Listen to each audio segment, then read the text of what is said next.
Ya, pero no tenemos que comentar nada que nos tengan que mandar, ni una encuesta. No, nada. el rollo de polarización y que lo relacionemos con las cosas que están pasando en Chile. Ya, súper. Ahora. Oye, José, te quiero proponer, si es que es posible, que la conversación discurra sobre la siguiente tesis, con la cual puedes estar o no de acuerdo. Y es que yo creo que enfrentamos, o estamos a puertas de un segundo fracaso.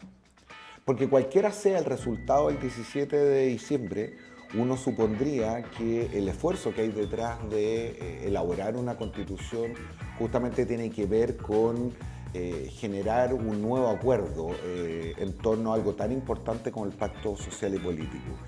Y no fue posible en la primera oportunidad, a todas luces, no ha sido posible en esta. Y eso es una cuestión que en principio a mí como que me preocupa y me sorprende. No como síntoma, sino cuál es la enfermedad que hay detrás. ¿Qué nos ha pasado como sociedad que en dos oportunidades no ha sido posible respecto a una cuestión tan significativa tener un acuerdo básico? A ver, es una difícil pregunta porque además creo que las conclusiones pueden modificarse según cómo sea el resultado del plebiscito.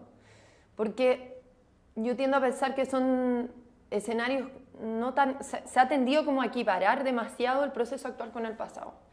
Y yo encuentro que no son tan análogos. Por más que se repitan dinámicas, ¿no? Como las que dices tú, sobre todo las de las dificultades para conversar de la clase política. Yo creo que ese es como un dato de la causa hace mucho rato, incluso previo al proceso constituyente.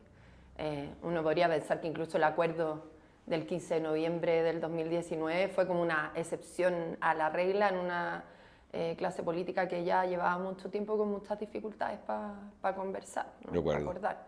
No sé, el debate previsional lleva más de 10 años, ¿no? Sin posibilidad de ponerse de acuerdo con, lo decía la Andrea Repeto una vez, con proyectos más o menos parecidos que se rechazan según quién está en la oposición, ¿no? Y antes se defendieron, pero se rechazan porque está ahí, según el lado en el que está ahí, un poco. Y detrás de eso, ¿qué rol juega, por ejemplo, la polarización, un tema que tú hayas abordado en varias columnas y entrevistas? O sea, mi tesis es que la polarización está, pero no es mi tesis, yo ahí adhiero a lo que han dicho otros expertos, es que la polarización hasta ahora está en la clase política y no en la sociedad, ¿no?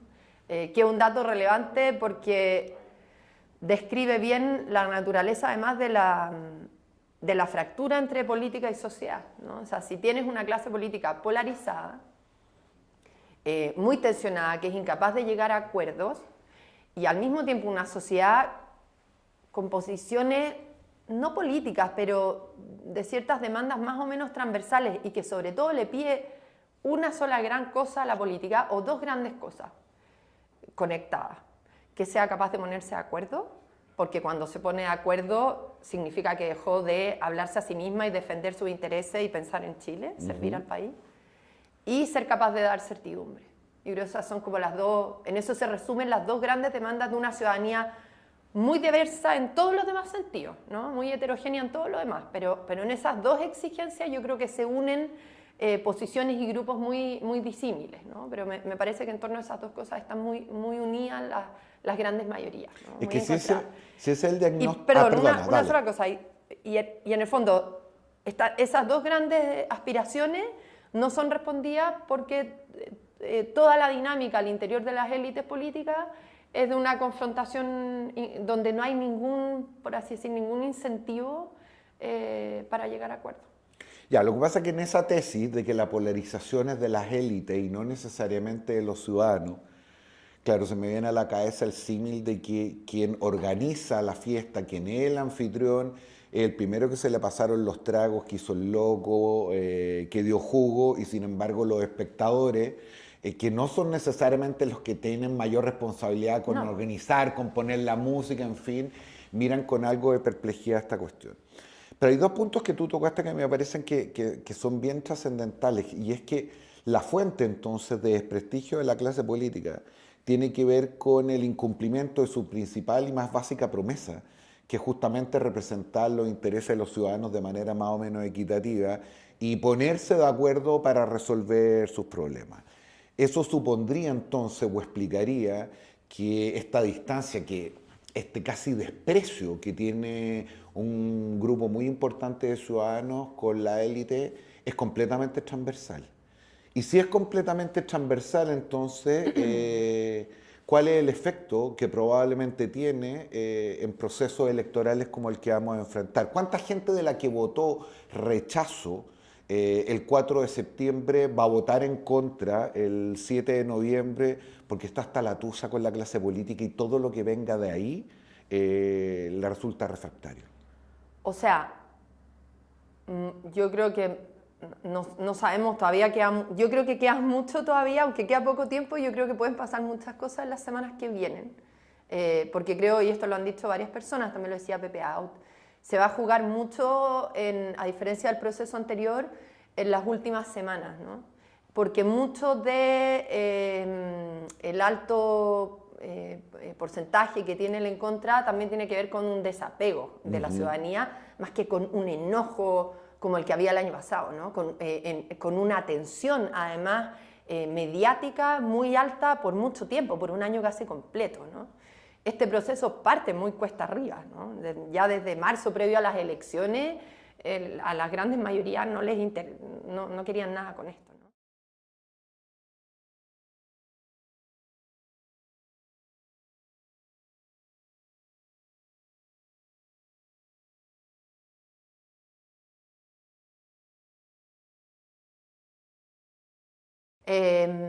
Pero más allá de lo que pase en ese proceso, efectivamente hay una ciudadanía, sobre todo yo creo, decepcionada, ¿no? Una y otra vez.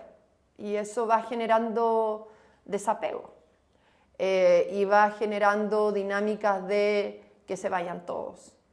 Y un desapego que también hace que tú no tengas adhesiones, no te interese, no te identifiques en el largo plazo con proyectos políticos, ni con liderazgos políticos, ni con partidos políticos, ¿no? Porque si la política no es capaz de darte respuesta, bueno, se produce una dinámica muy, muy interesada e inmediatista, ¿no? Voto por el que, o el que viene a castigar a todos los que están, a los mismos de siempre, o voto por el que circunstancialmente conectó con algo que me interesa, pero luego lo voy a desechar, ¿no? Y me iré con otro, ¿no? Pero eso es culpa de la política, yo creo, ¿no? No es que la gente sea arbitraria o demasiado cambiante, sino que como la política no ofrece proyectos consistentes de largo plazo, articulados, etcétera, la gente se desapega y eso es muy problemático. O sea, yo creo que en la medida en que la clase política no logra ponerse de acuerdo, no logra ofrecerle respuesta a la ciudadanía, cada vez es más posible que salidas patológicas alternativas puedan hacerse un espacio, ¿no? Y porque además, ojo, yo decía antes, la sociedad no está polarizada, pero eso no significa que la polarización de las élites políticas pueda finalmente terminar permeando a la ciudadanía. Y además, sobre todo, aunque no esté la población polarizada entre sí, sí tiene bombas de tiempo que están afectando sus vidas cotidianas y que quizás no polarizan, pero tensionan mucho.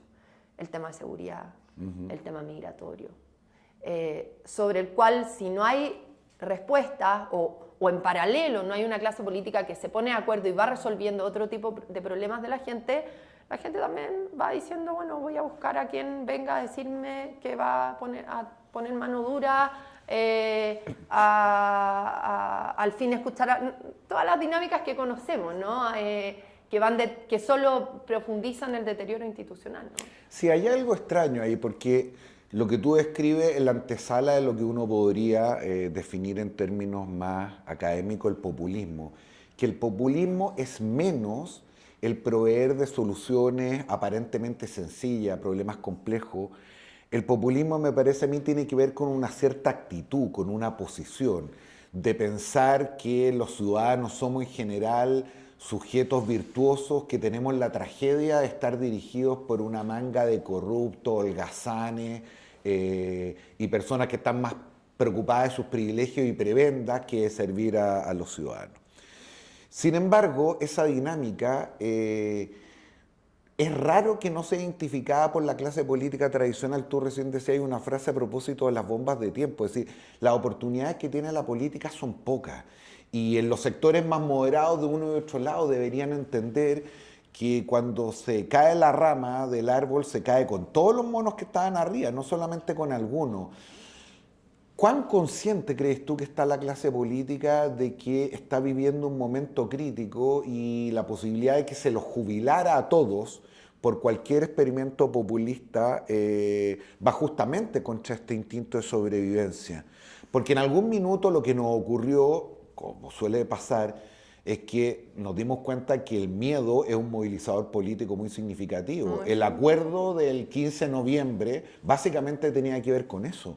Pero también me da la sensación que poco le duró el miedo a la clase política, especialmente por lo que estamos viviendo ahora. Yo no sé si hay poca conciencia de lo crítico del momento, ¿no? O sea, uno habla con los políticos y saben que hace mucho rato no están dando respuestas, pero como que nadie quiere ceder desde ningún lado, ¿no? Pero esto no es solo para los que ganan, ¿no? A propósito de lo que se le ha reclamado a republicanos, Sí. que puede ser, ¿no? Los que tienen las mayorías en las instancias que les toca. También los perdedores. O sea, yo creo que en este proceso se ha visto también eso. O sea, necesitamos buenos ganadores y también buenos perdedores.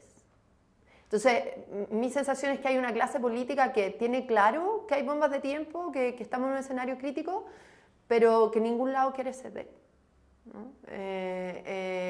Y que están primando, además, de lado y lado, grupos políticos que han tenido la hegemonía en distintas circunstancias, con una praxis política, con una acción política, más de la dinámica como de la confrontación, del conflicto, del tensionar, que por mucho rato despreciaron las dinámicas de diálogo, de consenso, y que le quedaban bien cuando eran minorías o oposiciones, pero cuando llegan a espacios de poder se pillan de repente con que tienen que asegurar estabilidad, gobernabilidad y otra cosa con guitarra, ¿no? Que le pasó al gobierno, le pasó a republicanos ahora, ¿no?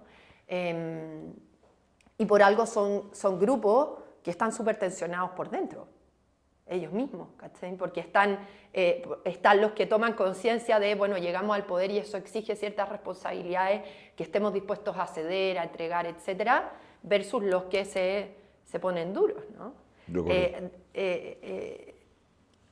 En ese sentido yo creo que, no sé si hablar de injusto, ¿no? Pero yo creo que hay una izquierda que ha querido como mirar a republicanos como un mundo muy homogéneo, confirmar sus prejuicios sobre republicanos, quizás muy ganado, ¿no? por cómo se comportó no solo en el Consejo, sino antes. Republicanos tiene una historia previa al de ser mayoría en el Consejo ahora, pero que le ha impedido ver cómo Republicanos cedió en cosas en el proceso, y cedió tanto que está con un grupo de su partido por el en contra, muy activamente, con bases enojadas por cesiones que se hicieron en materias que se suponía que no podían tocarse porque eran mayoría, y que se entregaron a la izquierda, o así se lee, y esos grupos de republicanos que están por el en contra, a mi juicio son los que van a capitalizar el triunfo del en contra. Sí, ahora es un poquito contradictorio, yo entiendo la descripción que tú haces, pero es un poquito contradictorio que los mismos que hoy día defienden y reclaman por la legitimidad democrática y el derecho que eso impone a poner sus términos sobre la mesa, sean los mismos que lo cuestionaban cuando esas mayorías eran de izquierda y viceversa. Es decir, resulta bien paradójico que la izquierda, que miró con algo de recelo los expertos, los árbitros. Mucho recelo. Bueno, ¿era asamblea o no era nada? Y los árbitros y la cocina. Efectivamente, ahora hubieran abrazado el texto propuesto por los expertos y para quienes esto era una garantía de estabilidad, que era más bien el sector que congrega a la derecha, terminó siendo como una suerte de camisa de fuerza que le impedía abrir sus alas. Pero te quiero proponer lo siguiente, hemos hablado harto de la oferta y por lo tanto de la élite política. Hablemos un poco qué ha venido ocurriendo con los ciudadanos, porque también tengo la sensación, y aquí me ayuda mucho tu perspectiva histórica, de algunas cosas que pudieran ser interesantes y probablemente no hemos evaluado, no hemos mirado con toda la profundidad. La primera tiene que ver, me parece a mí, con cómo esta crisis de las élites ha devenido una crisis de la política. Es decir, la política dejó hace un buen tiempo de ser una suerte como de relato universal que logra comprensivamente explicar los fenómenos y que nos pone o nos identifica o nos ubica en uno u otro sector.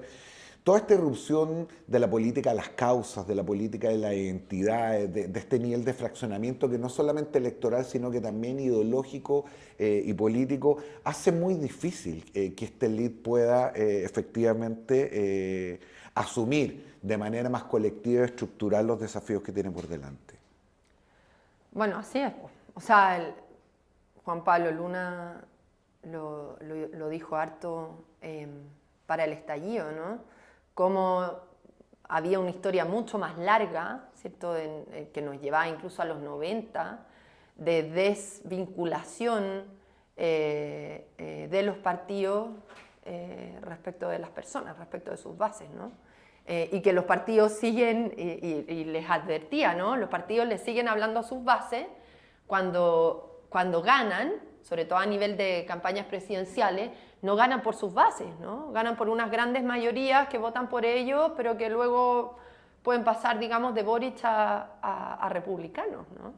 Hay gente que votó Boric en la presidencial y votó por republicano o por Luis Alejandro Silva, ¿no? En el Consejo, ¿no? Y como que la política no tomara conciencia de eso, ¿no? Entre medio de ella misma, no es solo que a nivel social se haya producido esta caída de los relatos, ¿cierto? La fragmentación, que solo me movilizo por causas pequeñas y por varias causas eventualmente contrarias entre sí, incluso que no son fáciles de armonizar entre sí, sino que los mismos partidos empezaron a fraccionarse por dinámicas del sistema político que conocemos bien, ¿no? Y que hoy día tenemos miles de partidos donde los incentivos están puestos en apelar a tus nichos, tensionar la discusión en el Congreso, que los grupos más vociferantes puedan condicionar las cosas que se aprueban o no, etcétera, ¿no? Entonces hay una dinámica muy problemática y que a mi juicio los partidos además tienen que tomar como un dato de la causa. O sea, los partidos, la política, tiene que saber que por un buen rato, o sea, que tiene que rehabilitar la política, salvarla, digamos, mostrar que puede resolver los problemas de la gente, sabiendo que por un buen rato al menos no va a poder reconectar así estructuralmente con esa ciudadanía. Porque además no lo va a volver a hacer como lo hizo antes, o sea, la representación tiene que volver a ser pensada, ¿no? O sea, los partidos, por ejemplo, yo creo que todavía están descubriendo cómo vuelven a construir bases grandes, y eso me parece que no está resuelto, y por lo tanto hay que actuar sabiendo que por un rato, no sabemos cuánto, tienes que apostar a convocar grandes mayorías que no están identificadas ideológicamente con un gran proyecto tuyo. Claro, y ojo, los mismos partidos tampoco saben ya muy bien cuáles son sus grandes universales y principios que orientan su acción política, ¿no? Bueno, o sea, su oferta tampoco ya es la de un gran relato. Entonces, por eso yo creo que es tan importante descubrir cómo lograr este equilibrio entre, por un lado, ser fiel a tus bases, que efectivamente son las que te permiten existir, están en el corazón de tu triunfo, en fin, y al mismo tiempo lograr transformar adhesiones circunstanciales en adhesiones un poco más de largo plazo. Y a mi juicio eso no se logra porque los mismos políticos son inconsistentes, no porque la gente sea demasiado cambiante, sino porque yo siempre pongo este ejemplo, ¿no? Lo ponemos en el IES.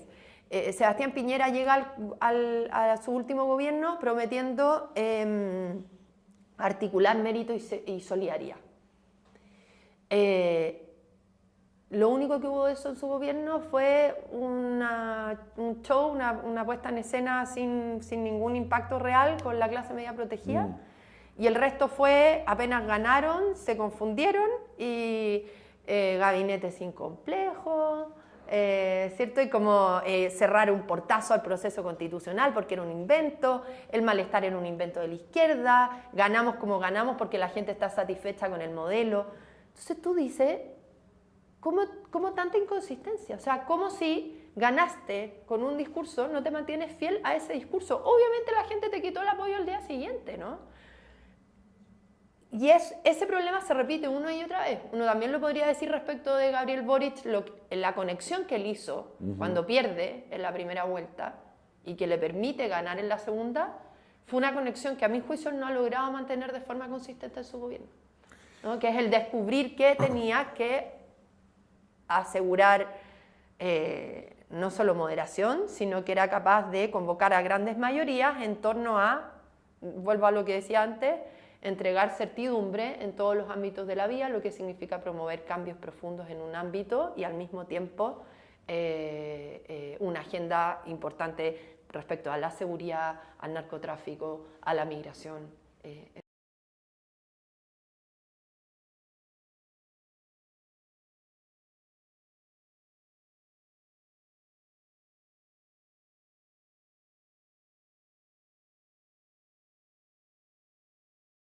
Araoz y de la generación que representa, ¿no te parece que hemos mirado de manera un poquito superficial el impacto político que tiene en Chile el que una generación muy joven no solamente esté en el gobierno, sino que haya adquirido este nivel de protagonismo político? Te lo digo de la siguiente manera para provocar a propósito de tu conocimiento de la historia. A ti no se te escapará que los quiebres institucionales en Chile son más o menos cada 40 años. 1811, 1851, 1891, 1931, 71, se nos corrió 73. Estamos más o menos un poco desfasados. Tocaría. Claro.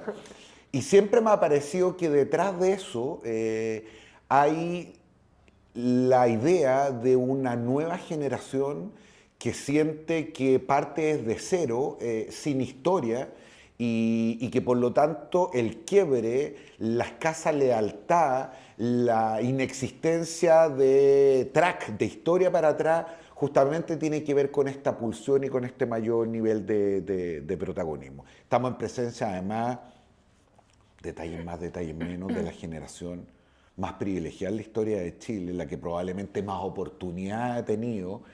Y creo que ese factor lo miramos con un poquitito de desdén, nos reímos, se habla de la generación de cristal, de la inmadurez de los millennials, pero no hemos aquilatado el impacto de lo que eso significa, no solamente en el diagnóstico, en las prioridades y en cómo la política empezó a hacerse o intentó hacerse de una manera diferente a como estábamos acostumbrados.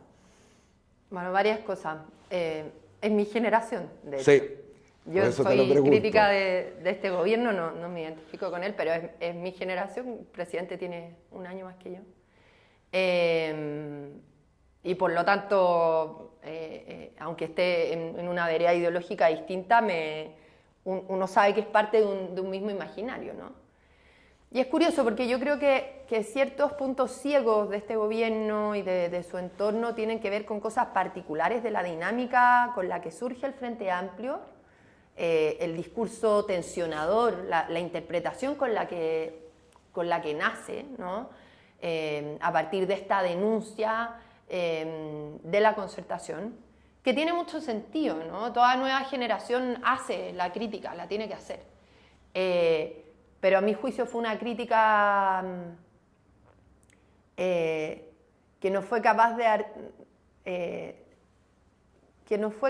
de recoger, ¿no? O sea, a mi juicio una verdadera crítica es la que toma distancia pero también recoge, o sea, la que es capaz de considerarse al mismo tiempo heredera.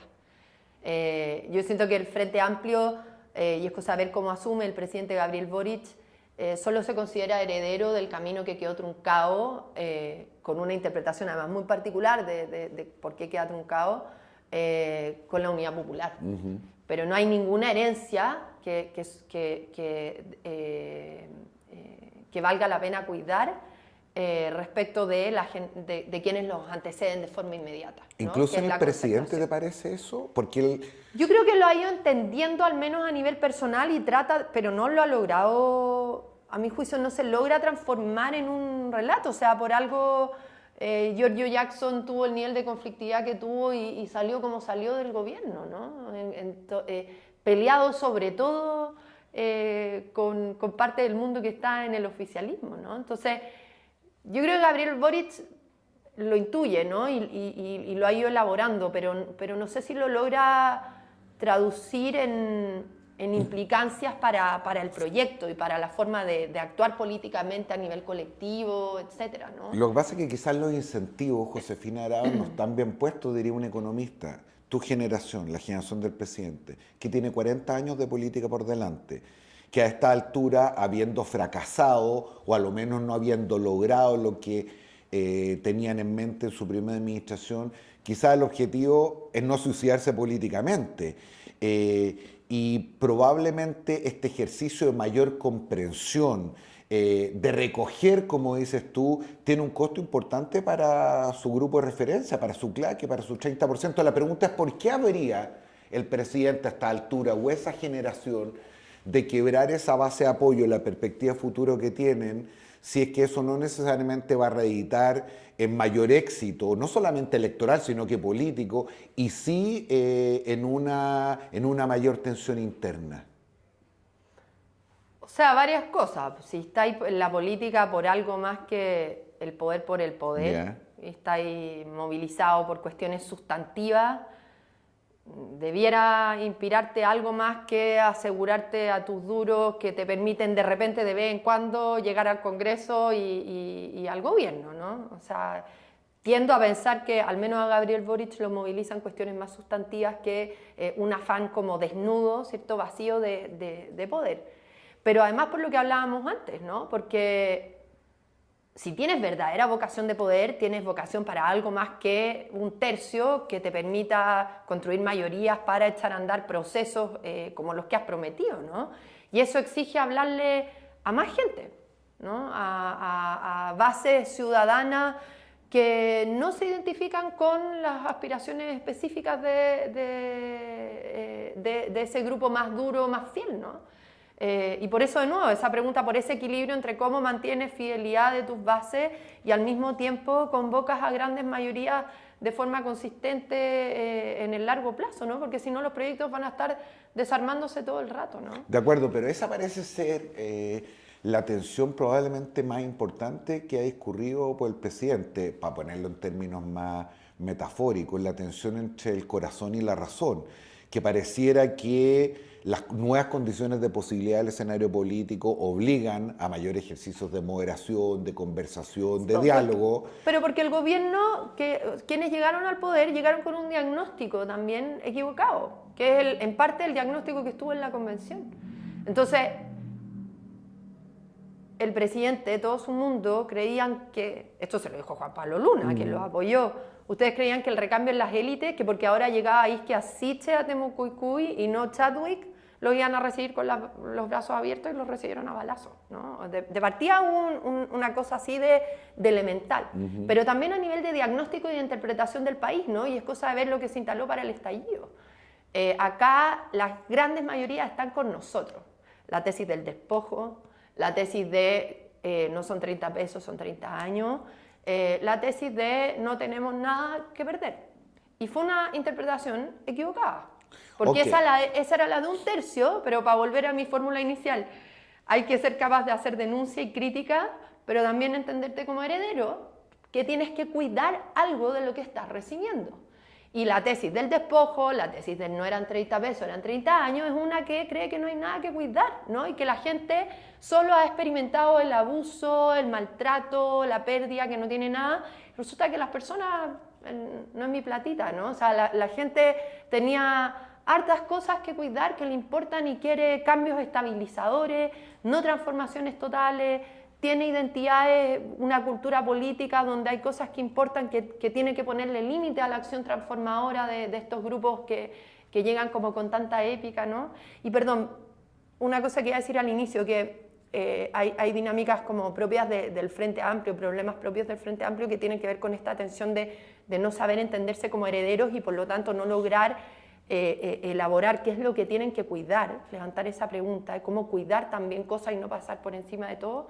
Pero yo igual creo que eso es algo que no está solo en el Frente Amplio y que está a propósito de la historia, está en distintos momentos de nuestra historia. Si uno va a los debates de Bello, Bilbao, a los debates fundacionales, ¿cierto?, en el siglo XIX, la historia, la construcción de nuestro Estado, vuelve a esos mismos problemas, ¿no? O sea, hay una tendencia que se vuelve a repetir en las élites políticas, intelectuales, de creer que actúan sobre hojas en blanco. ¿Qué fue si no la ocupación de la Araucanía, ¿no? ¿Qué fue si no, esto lo aprendí con la Sor Serrano estudiando la historia de la educación en Chile, el Estado descubre a fines del siglo XIX que la gente no llegaba a la escuela porque la escuela no había terminado de entender la cultura en la que estaba inserta, ¿no? Y tuvo que empezar a conocerla y a estudiarla para entender por qué no mandaban al hijo al colegio. Y cuando lo entendió, ¿qué hizo? Puso desayuno, porque cachó que el niño no llegaba al colegio porque perdían los papás un brazo para trabajar en el campo, pero si le aseguraban comida, iba a empezar a ir a la escuela, ¿no? Iba a poder no iba a descubrir por idealismo que era importante aprender a leer y escribir, ¿no? Había que competir, había que ofrecer algo sustantivo que movilizara a las personas. Ese aprendizaje le cuesta a la clase política, le ha costado a nuestra clase política, creo, en el largo plazo, ¿no? Descubrir que no actúa sobre páginas en blanco, no actúa, no importa solo el diseño de un modelo que quieres echar a andar, sino que importan las personas y que las personas no son un lugar simplemente de aplicación de algo, sino que orientan, ¿no? Sus aspiraciones, sus formas de vida, orientan y limitan la acción política. Y eso creo que le ha costado en general a la clase política y al Frente Amplio en particular. Sí, me quería quedar en eso porque la exclusividad de los errores en los diagnósticos no parece ser solo de la izquierda, efectivamente. Yo tiendo a coincidir contigo, alguna vez lo bautizamos como los hijos ilegítimos del estallido social, es decir, aquello de lo cual nadie se quiso hacer cargo, particularmente la izquierda, y que estaba profundamente arraigado en los ciudadanos, como preocupaciones fundamentales, más allá si eran de izquierda o de derecha, el tema de la seguridad, la inmigración, el crecimiento, la educación, el empleo, en fin. Y claro, como enseñan los físicos, a toda acción hay una reacción, a toda pulsión una repulsión, y lo que se vino fue básicamente una contrarreforma, no solamente desde el punto de vista político, sino que incluso, te diría yo, desde el punto de vista cultural.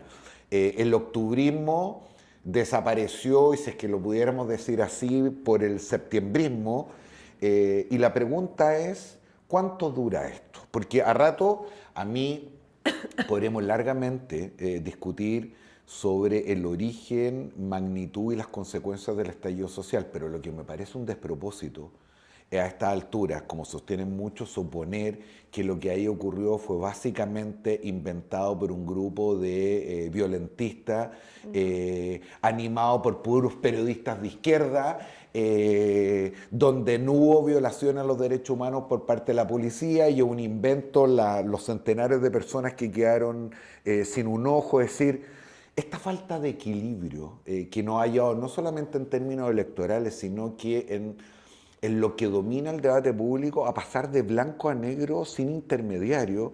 Y la pregunta es, ¿cuánto más dura esto? Y no me refiero necesariamente al resultado de la elección, es decir, esta derrota cultural, interpretativa de la izquierda, si es que uno pudiera asumir esa tesis,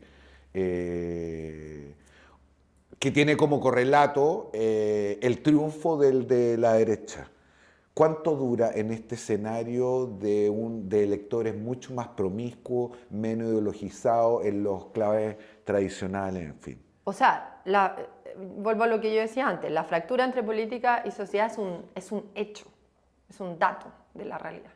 Y por lo tanto la política, que siempre tiene que actuar con cuidado, tiene que actuar con más cuidado que nunca, ¿no? Porque su representatividad es muy elemental y sus conexiones con la ciudadanía son circunstanciales. Y nunca, yo lo decía una vez, como la política no sabe muy bien ni por qué gana ni por qué pierde.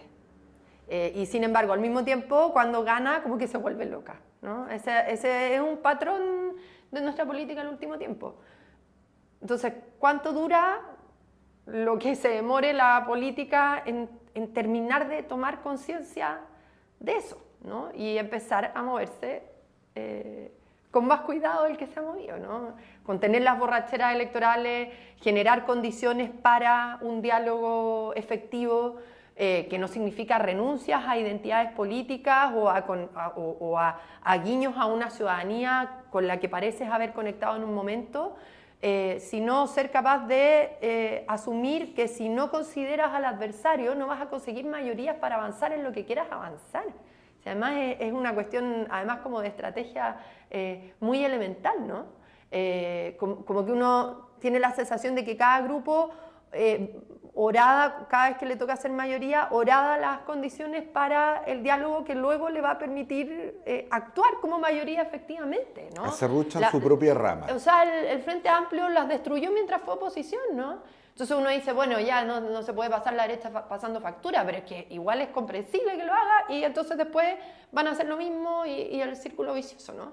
Y el problema es que entre medio los grupos, los outsiders capitalizan el descontento frente a ese círculo vicioso y pueden aparecer las soluciones patológicas, ¿no? O sea, y por eso esto es como fácil de decirlo desde acá y uno no tiene todas las respuestas, la política tiene su autonomía y yo solo miro desde afuera, pero alguien tiene que estar dispuesto a ceder y como a parar, como a poner la pelota al piso.